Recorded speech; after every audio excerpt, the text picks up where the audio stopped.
कि ये जो लेटर है, इस लेटर को अगर देश की सरकार अगर अपने आप को गरिमा की सरकार मानती है तो ये लेटर को का जवाब दे, वरना बैन ईवीएम सेव इंडिया नाम का बैच बांटे, ईवीएम से वोट चोरी सिद्ध हुई है। और मैं दावे के साथ कह रहा हूं कि अगर बैलेट पेपर से चुनाव हो तो जो बीजेपी के राष्ट्रीय अध्यक्ष हैं वो अपने पोलिंग बूथ पर ही अपना वोट नहीं बचा पाएंगे, पोलिंग बूथ पर ही नहीं जीत जाएंगे।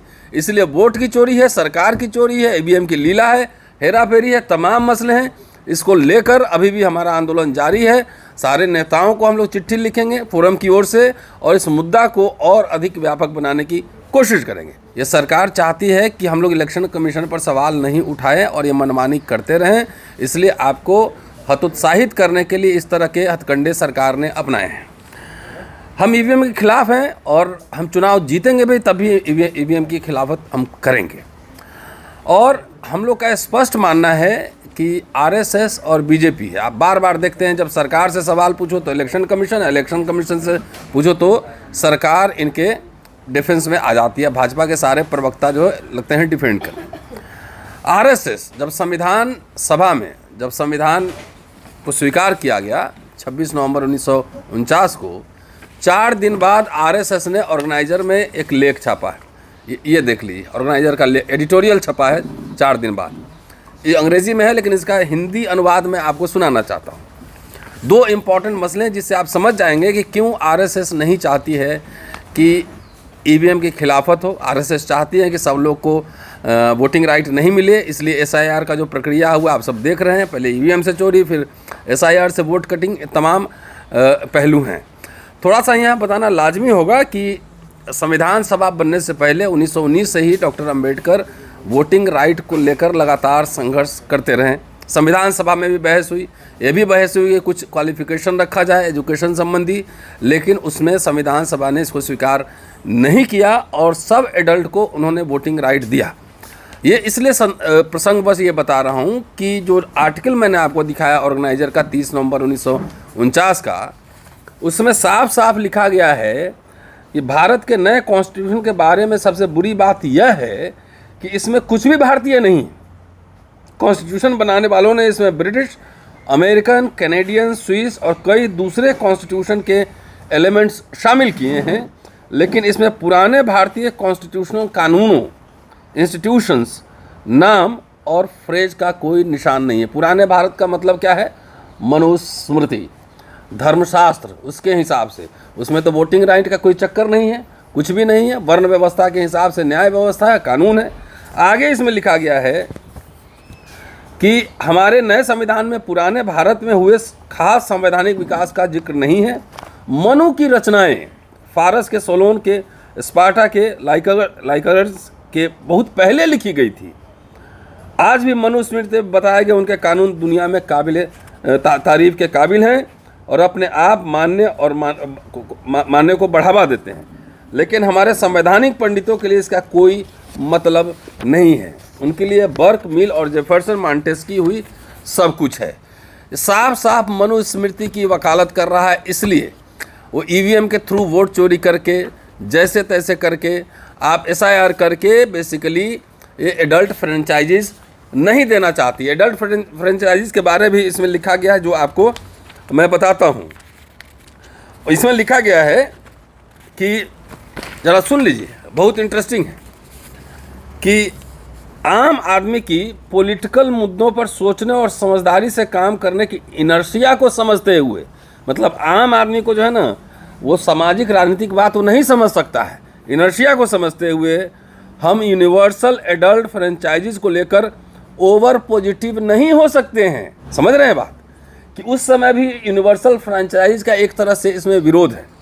तो इसलिए जो पूरी प्रक्रिया है, ईवीएम है, वोट चोरी है, ये तमाम ऐसे मसले हैं जिसको लेकर आरएसएस, बीजेपी और सरकार के लोग डिफेंसिव रहते हैं और चाहते हैं दुनिया में जहाँ भी ईवीएम बना है, कहीं भी किसी भी विकसित देश में ईवीएम से चुनाव नहीं होता है, बैलेट पेपर से होता है। और मैं दावे के साथ कह रहा हूँ कि अगर बैलेट पेपर से चुनाव हो तो जो बीजेपी के राष्ट्रीय अध्यक्ष हैं वो अपने पोलिंग बूथ पर ही अपना वोट नहीं बचा पाएंगे, पोलिंग बूथ पर ही नहीं जीत जाएंगे।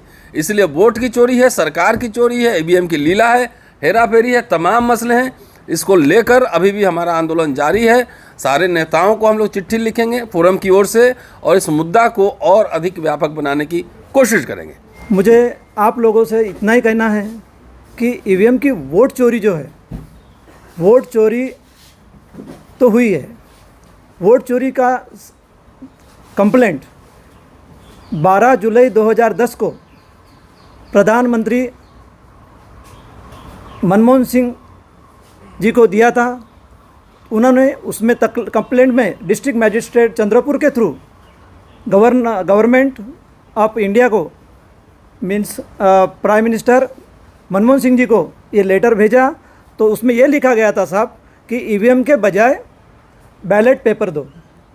चोरी की बात जैसे ही यूपीए गवर्नमेंट के ध्यान में आई तो उनको लगा कि ये चोरी बढ़नी नहीं चाहिए, इसलिए उन्होंने क्या किया कि उन्होंने बैलेट पे अपना वीवीपैट जो है, voter verifiable paper audit trail, ये वीवीपैट मशीन उन्होंने लाया।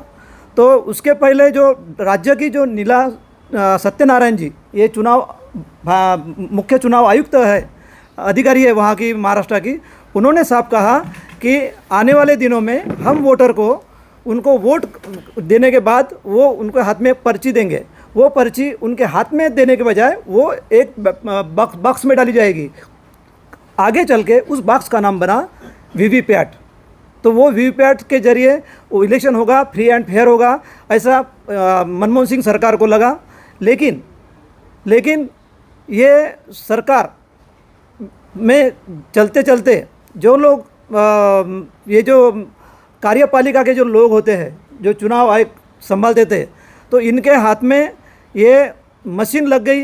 इन्होंने कुछ एविडेंस भी बीजेपी के लोगों ने दिया है कि ईवीएम को छेड़छाड़ करने के लिए, उसकी स्टडी करने के लिए उन्होंने बैकडोर एंट्री से मुंबई से हैदराबाद तक वो ईवीएम को लाया गया और वापस उनको पहुंचाया गया, ताकि 2014 की भाजपा को चोरी बड़े पैमाने में करने के लिए उन्होंने ये सब किया।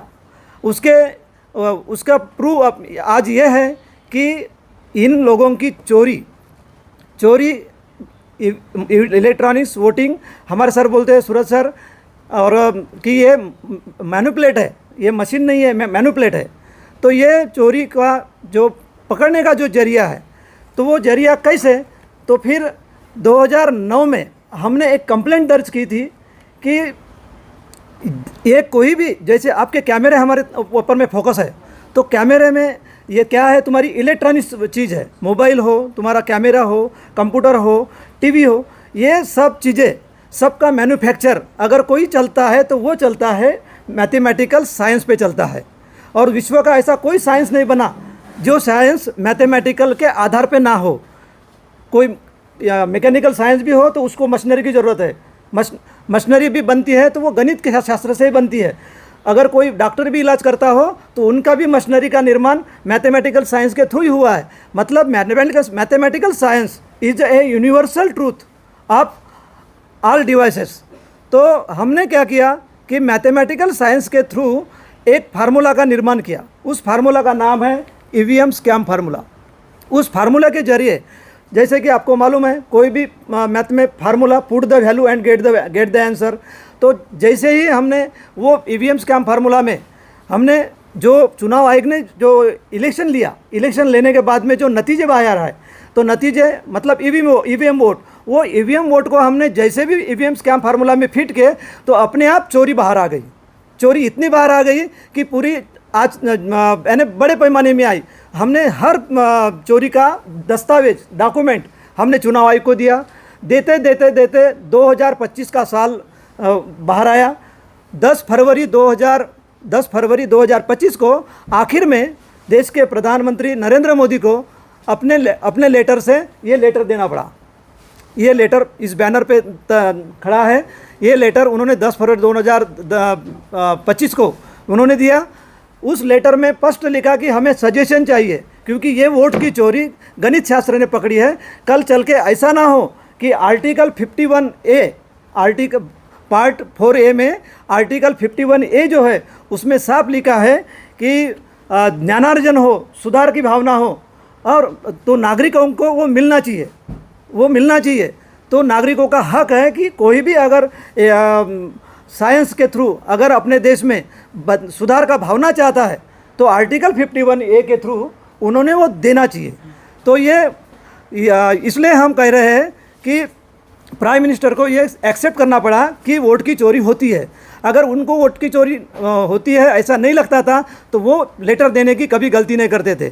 उन्होंने वो लेटर आईटी मिनिस्टर को दिया और आईटी मिनिस्टर ने, आप फोकस कर लीजिएगा, आईटी मिनिस्टर ने इलेक्शन कमीशन ऑफ इंडिया को दिया है, वो ज्ञानेश कुमार जी को दिया है। लेकिन ज्ञानेश कुमार जी ने आज 1.5 साल हो गया ये लेटर का जवाब नहीं दिया है और ये मैथमेटिकल का अपमान है। जो रामानुज जो यहाँ के गणित तज्ञ थे ना, तो आप सब उनका नाम जानते हैं। तो ये देश के गणित का अपमान है। ये देश के बाबा साहब भी बोलते थे कि मैं आजन्म विद्यार्थी हूँ। एक विद्यार्थी ने जो स्कैम फार्मूला ढूंढ के निकाला, उसकी चोरी पकड़ी, वो डॉक्यूमेंट प्राइम मिनिस्टर के हाथों में दिया, चुनाव आयोग के दफ्तर में दिया और यहाँ तक उनकी सफलता प्राप्त हुई, फिर भी वो देना नहीं चाहते। तो ये गलत हो रहा है। मैं इसमें से कुछ आपको एक चीज़ें बताऊँगा, बस उसमें मैं आपको एंड करूँगा, फिर हमारे साथी बात करेंगे। लोकसभा 2019 में जो देश का जो टोटल वोट हुआ वो वोट हुआ 61,61,073। हमारी थोड़ा मराठी है, अंग्रेजी हिंदी में ज़रा हमारा ज़्यादा अनुभव कम है, थोड़ा समझने की कोशिश कीजिएगा। 073 है, तो इसमें 073 ये लास्ट डिजिट है। सेम 2024 का लोकसभा देखोगे आप, उसमें भी पूरे देश में मतलब इंडिपेंडेंट और तुम्हारा नोटा यानी नन ऑफ द अबो, ये दोनों का वोट अगर माइनस करें तो जो बचता है तो वो सिर्फ बचता है देश के पॉलिटिकल पार्टी का। तो देश में 747 पार्टियां खड़ी थी। कितनी खड़ी थी? 747 पार्टी का जो टोटल ईवीएम वोट आया वो आया 61,39,073। तो 073 इसमें भी फिगर सेम है, जो 2019 के भी है और 2024 के भी है। उसके बाद में हरियाणा में जो विधानसभा का चुनाव हुआ, विधानसभा का 2024 में, इसमें भी भारतीय जनता पार्टी को जो ईवीएम का वोट मिला, उस ईवीएम के वोट में भी 55,21,073, मतलब उसमें भी 073 है। ये 073 3 बार रिपीट होता है। तो ये स्पष्ट दर्शाता है और दिखाता है कि वोट में चोरी हुई है। और मैं आपको आगे की एक बात बताता हूँ, ये इसमें ये महाराष्ट्र में जैसे कि 2024 के लोकसभा में बीजेपी पार्टी जो खड़ी हुई है, 073 मतलब लास्ट के 2 डिजिट 73 ही है। तो 24 के इलेक्शन में 240 जो सीट भाजपा जीती है, तो भाजपा 240 जीती है, वो भी चोरी करके जीती है। वो भी मैं आपके सामने पेश कर रहा हूँ। उसका आंकड़ा है वोटिंग का 15,91,30,973, मतलब उसमें भी 73 है अंतिम। उसके बाद में और आगे मैं लेके जाऊंगा आपको। महाराष्ट्र के भी इलेक्शन में आ जाइए आप। महाराष्ट्र के भी इलेक्शन में कांग्रेस पार्टी को वोट मिला 79,36,573। इसमें भी 73 है, इसमें भी 73 है। और आप जाएंगे तो कांग्रेस पार्टी 2019 के लोकसभा में जो खड़ी थी, तो देश में जो उनको वोटिंग मिला, उसमें भी जो वोट मिला उनको, तो वो मिला 11,91,36,573। मतलब ये 73 6 बार रिपीट होता है। तो तब मुझे यही लगता है कि चोर ने तो चोरी की है, लेकिन चोर को जेल में डाले तो ये जेल का कैदी नंबर 73 है। ये जेल का कैदी नंबर 73 है। ये 73 number prime minister Narendra Modi के समझ में आ गया, इसलिए उन्होंने ये लेटर सजेशन के लिए ये आईटी मिनिस्टर को दिया और आईटी मिनिस्टर ने उनको दिया, लेकिन उन्होंने अभी तक जवाब नहीं दिया। मैं इसके बाद में आपको एक और अच्छी बात बताऊंगा कि लोकसभा में जो 2024 का इलेक्शन चल रहा था, तो उसमें जीतन राम मांझी जी की पार्टी खड़ी थी जो उनके गठबंधन में है।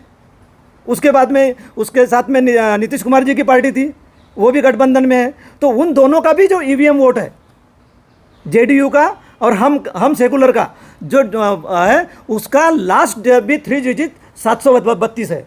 तो ये एक समान कैसे आता है? सवाल ये है, और ये ईवीएम स्कैम फार्मूला जो है ये स्वतंत्र और निष्पक्ष है। ये ईवीएम स्कैम फार्मूला स्वतंत्र और निष्पक्ष है। वो हमेशा बोलते हैं ना कि हमारी ईवीएम मशीन स्वतंत्र और निष्पक्ष है। भाई तुम्हारी ईवीएम स्वतंत्र और निष्पक्ष होती तो ईवीएम स्कैम फार्मूला के जो आए हुए रिजल्ट है ये लाइव रिजल्ट है, ये कांक्रीट एविडेंस है, ये कांक्रीट एविडेंस है। और ये कांक्रीट एविडेंस कोई इलेक्शन के पहले कोई भविष्यवाणी किए वाले नहीं है। इलेक्शन के बाद में जो रिजल्ट आते हैं रिजल्ट अपलोड किसने किए हैं? वेबसाइट पे चुनाव आयोग ने किया है। और वो अपलोड हुए वाले जो चुनाव आयोग के जो डाटा है वही डाटा ईवीएम स्कैम फार्मूला में डाले हैं और put the value get the answer आया है। और मैं आपको एक बताता हूँ, महाराष्ट्र के इलेक्शन में आप जाओगे ना तो महाराष्ट्र के इलेक्शन में कांग्रेस पार्टी को जो वोट मिला, मैं जो अभी बोला ना अभी आपको 79,36,573, तो इसमें जो 573 है यही 573 2019 के लोकसभा में कांग्रेस पार्टी लड़ी थी पूरे देश में। तो उस पार्टी का भी वोट में 573 अंतिम अंक है। ये मतलब सिलेक्टिवली हो रहा है, ये इलेक्टेड नहीं है। ये जो खुद को जो इलेक्शन कमीशन ऑफ इंडिया बोलते हैं ना, मुझे नहीं लगता कि ये इलेक्शन है, ये सिलेक्शन कमीशन ऑफ इंडिया है। ये भारतीय चुनाव आयोग नहीं है, ये भारतीय चयन आयोग है, ये भारतीय चयन आयोग है। और महाराष्ट्र में और दूसरी एक बात मैं आपको बताऊंगा, सोलापुर नॉर्थ ईस्ट करके एक मतदार क्षेत्र है, ये विधानसभा की बात कर रहा हूँ मैं। सोलापुर नॉर्थ ईस्ट में वहाँ पर आपने नाम सुना है इंडियन नेशनल कांग्रेस, जिसके राष्ट्रीय अध्यक्ष कौन है? मल्लिकार्जुन खड़गे साहब। तो उनका, और वहाँ पर एक पार्टी खड़ी थी विधानसभा में, भारतीय राष्ट्रीय कांग्रेस। कौन सी? भारतीय राष्ट्रीय कांग्रेस। तो तुमको सबको पता है कि कांग्रेस की स्थापना हुई थी 1885 में। तो ये जो चोर लोग हैं, ये जो वोट चोर लोग हैं, इनको क्या करना है? जितना तुम मीडिया वाले हो या हम जैसे एक्टिविस्ट हो, तुम जितना चिढ़ाना चाहते, सड़ाना चाहते, सड़ाओ हमको, कोई हम बेशरम लोग हैं, ऐसा उनका एक तरीके से उनके बिहेवियर से लगता है। तो उन्होंने 1885 ही वो कैंडिडेट को दे दिया वोट। कितना मतलब, ले भाई कांग्रेस के स्थापना वाला वर्ष ले वर्ष का जो वोट है 1885 ये ले तेरे को दे रहा हूँ। उसके बाद में और एक बात बता दो, आप नाला सोपारा मतदार क्षेत्र जानते होंगे महाराष्ट्र का, और ताजगांव कवटे, जहाँ से वो आर आर पाटिल का एरिया था, वो गृह मंत्री थे महाराष्ट्र गवर्नमेंट में। तो वहाँ पर वो मतदार क्षेत्र दोनों अलग है, दोनों मतदार क्षेत्र अलग है, और दोनों मतदार क्षेत्र में अलग अलग बसपा के कैंडिडेट खड़े। पता है आपको वोट कितने मिले हैं? 1 2 3 4, मतलब 1,234। मतलब ये ले 1 2 3 4, जैसे ये चुनाव आयोग के बाप के घर की खेती है, जो हम लोगों को ईवीएम से चुनाव कराते हैं और सिलेक्शन से हमारे कैंडिडेट जो भी खड़े हैं वहाँ पर, हमारे देश के जो पार्टियों के जो खड़े हैं, और हमारे जैसे मैं नौकरी करता हूँ पब्लिक वर्क डिपार्टमेंट महाराष्ट्र में। तो हम जैसे को जो इलेक्शन में काम करवाते हैं, मतलब हम किसकी गुलामी कर रहे हैं? चुनाव आयोग की गुलामी नहीं कर रहे हैं हम, ये सिलेक्शन आयोग की गुलामी कर रहे हैं। तो कहने का मतलब यही है कि ये लोगों की चोरी बहुत बड़े पैमाने में हो चुकी है। और मैं आपको जाते जाते और एक चीज़ बताऊंगा, वैसे ही उत्तर प्रदेश में 255 सीट भारतीय जनता पार्टी जीती है, उसमें अंतिम आंकड़ा कौन सा है? 55। वहाँ जाओ तो तुमको वहाँ पर उत्तर प्रदेश में जो प्रदेश का जो ईवीएम का जो वोट हुआ है पूरे प्रदेश का 2022 के विधानसभा में, वो हुआ है 9,17,20,555। सिर्फ 55 ही नहीं, 55 है। मतलब तब मुझे लगता है कि ये 555 की सरकार है। कहाँ पर? उत्तर प्रदेश में। इन्होंने तो रिजाइन देना चाहिए। उसमें 286 कितने 286 पार्टियाँ खड़ी थी पूरे प्रदेश में। पूरे प्रदेश में कुल पार्टियां कितनी खड़ी थी 2022 के विधानसभा इलेक्शन में? 286 में एक पार्टी थी अपना दल सोनेलाल, अपना दल सोनेलाल, जिनका राज्य मंत्री कैबिनेट केंद्र में राज्य मंत्री है अनुप्रिया पटेल ना सर, अनुप्रिया पटेल ना, वो मंत्री है। उनके पार्टी को भी वोट मिला 14,89,555। मतलब ये 555 राज्य के स्टेट में भी है, राज्य के टोटल ईवीएम वोट में भी है, और पार्टी के भी ईवीएम वोट में अपना दल सोनेलाल के भी 555 है, और बीजेपी पार्टी ने जीता है 55। उसके बाद में ये ईवीएम स्कैम फार्मूला के तहत जो चोरी पकड़ते हैं, तो 403 मतदार क्षेत्र में से 43 मतदार क्षेत्र ऐसे हैं कि ये ईवीएम स्कैम फार्मूला के चोरी के पकड़ में आ गए। तो ये जब पकड़ में आए तो इसमें भी जो उसका टोटल क्या किए 43 कॉन्स्टिट्यूंसी का, तो उसमें भी 99,853,855, मतलब उसमें भी 55 का आंकड़ा है। तो ये सीधा सीधा दर्शाता है कि इस देश में जो चुनाव हो रहे हैं वो चुनाव सिलेक्टिवली हो रहे हैं, इलेक्शन से नहीं हो रहे हैं। कि ये जो लेटर है, इस लेटर को अगर देश की सरकार अगर अपने आप को गरिमा चाहती है, गरिमा की सरकार मानती है, तो ये लेटर को का जवाब दे, वरना मैं इस देश के मिलेनियल से उनको एक सुझाव देना चाहूँगा, एक अपील करना चाहूँगा मिलेनियल से कि आप जैन जी और जैन हल्पा को उनके जेब पे बैन ईवीएम सेव इंडिया नाम का बैच बांटे। जैसे कि मैं रिपब्लिक ऑफ इंडिया, लोग बोलते हैं कि मेरे देश का नाम क्या है, मेरे देश का नाम है गणतंत्र भारत, हिंदी में, इंग्लिश में है रिपब्लिक ऑफ इंडिया, और विदेश में मेरे देश के नाम की पहचान है रिपब्लिक ऑफ इंडिया, और कोई नाम का मेरा देश की पहचान नहीं है। इतना तो सच है, और ये सच मेरे बाबा साहब ने मेरे कंधे पे लगाया है, और कंधे पे बोझ लेके मैं चल रहा हूँ। ईवीएम से वोट चोरी सिद्ध हुई है। अब सरकार इससे ज़्यादा दूर ना भागे, जल्दी से जल्दी कार्रवाई करें, वरना हम आगे की जो आपने जो अभी स्टूडेंट का आंदोलन देखे, आगे आपको वोट चोरी के खिलाफ में और ईवीएम के खिलाफ में बैन के लिए हम आपको ये जाते जाते इशारा दे रहे हैं। धन्यवाद।